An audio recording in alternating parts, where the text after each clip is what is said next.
Hello guys, ഇന്ന് duty കഴിഞ്ഞ് വന്നപ്പോൾ ഏട്ടൻ വിശക്കുന്നു, പെട്ടെന്ന് എന്തെങ്കിലും ഉണ്ടാക്കി തരാൻ പറഞ്ഞു കേട്ടോ. അങ്ങനെ നോക്കിയപ്പോൾ 2 മുട്ടയും ഒരു പാക്കറ്റ് ബ്രെഡ് ഇരിപ്പുണ്ടായിരുന്നേ. അപ്പോൾ അതുകൊണ്ട് ഒരു ബ്രെഡ് ഓംലെറ്റ് ഉണ്ടാക്കാൻ വിചാരിച്ചു. വിശക്കുന്നതുകൊണ്ട് ഇത്തിരി ഹെവി ആയിട്ടാണ് ഇരുന്നോട്ടേന്ന് വിചാരിച്ച് ഒരു സവോളയും 2 പച്ചമുളകും ഇത്തിരി കറിവേപ്പിലയും അല്പം ഇഞ്ചിയും ഉപ്പും കുരുമുളക് പൊടിയൊക്കെ ചേർത്ത് മുട്ട നന്നായി മിക്സ് ചെയ്ത് പാനിലൊഴിച്ച് അതിലേക്ക് 2 ബ്രെഡ് വെച്ച് 2 സൈഡും തിരിച്ച് മറിച്ച് വിട്ട് വേവിച്ചെടുക്കുകയാണ് ചെയ്തേ.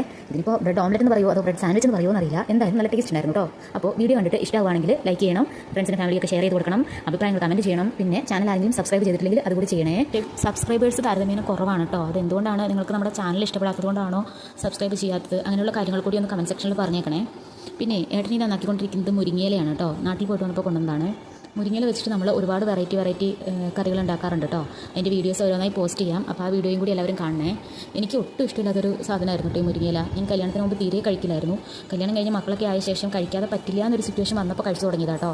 അങ്ങനെ കഴിച്ച് നമ്മുടെ ഏത് സിനിമയാണ് അത്, അഴകിയ രാവണൻ അല്ലേ, അതിൽ പറയുന്ന പോലെ വെറുപ്പിൻ്റെ അവസാനം ഇഷ്ടമായി എന്ന് പറഞ്ഞ പോലെ ആയിട്ടോ. ഇപ്പോൾ എനിക്ക് മുരിങ്ങയില നല്ല ഇഷ്ടമാണ്. അപ്പോൾ മുരിങ്ങയില വെച്ചിട്ടുള്ളൊരു ഒഴിച്ചുകറിയുടെ വീഡിയോ നാളെ പോസ്റ്റ് ചെയ്യാം കേട്ടോ. എല്ലാവരും ആ വീഡിയോ കൂടി ഒന്ന് കണ്ടേക്കണേ. അപ്പോൾ നമ്മുടെ ബ്രെഡ് സാൻഡ്വിച്ച് അടിപൊളിയായി. ഞാനിതിൽ എന്തൊക്കെ ഇൻഗ്രീഡിയൻസ് യൂസ് ചെയ്തൊന്ന് ഡിസ്ക്രിപ്ഷനിൽ കൊടുക്കാം കേട്ടോ. ആർക്കെങ്കിലും നോക്കാൻ ആഗ്രഹം ഉണ്ടെങ്കിൽ നോക്കിക്കോ. അപ്പോൾ ഇനി വേറൊരു വീഡിയോ ആയിട്ട് കാണാം. Tata, bye bye.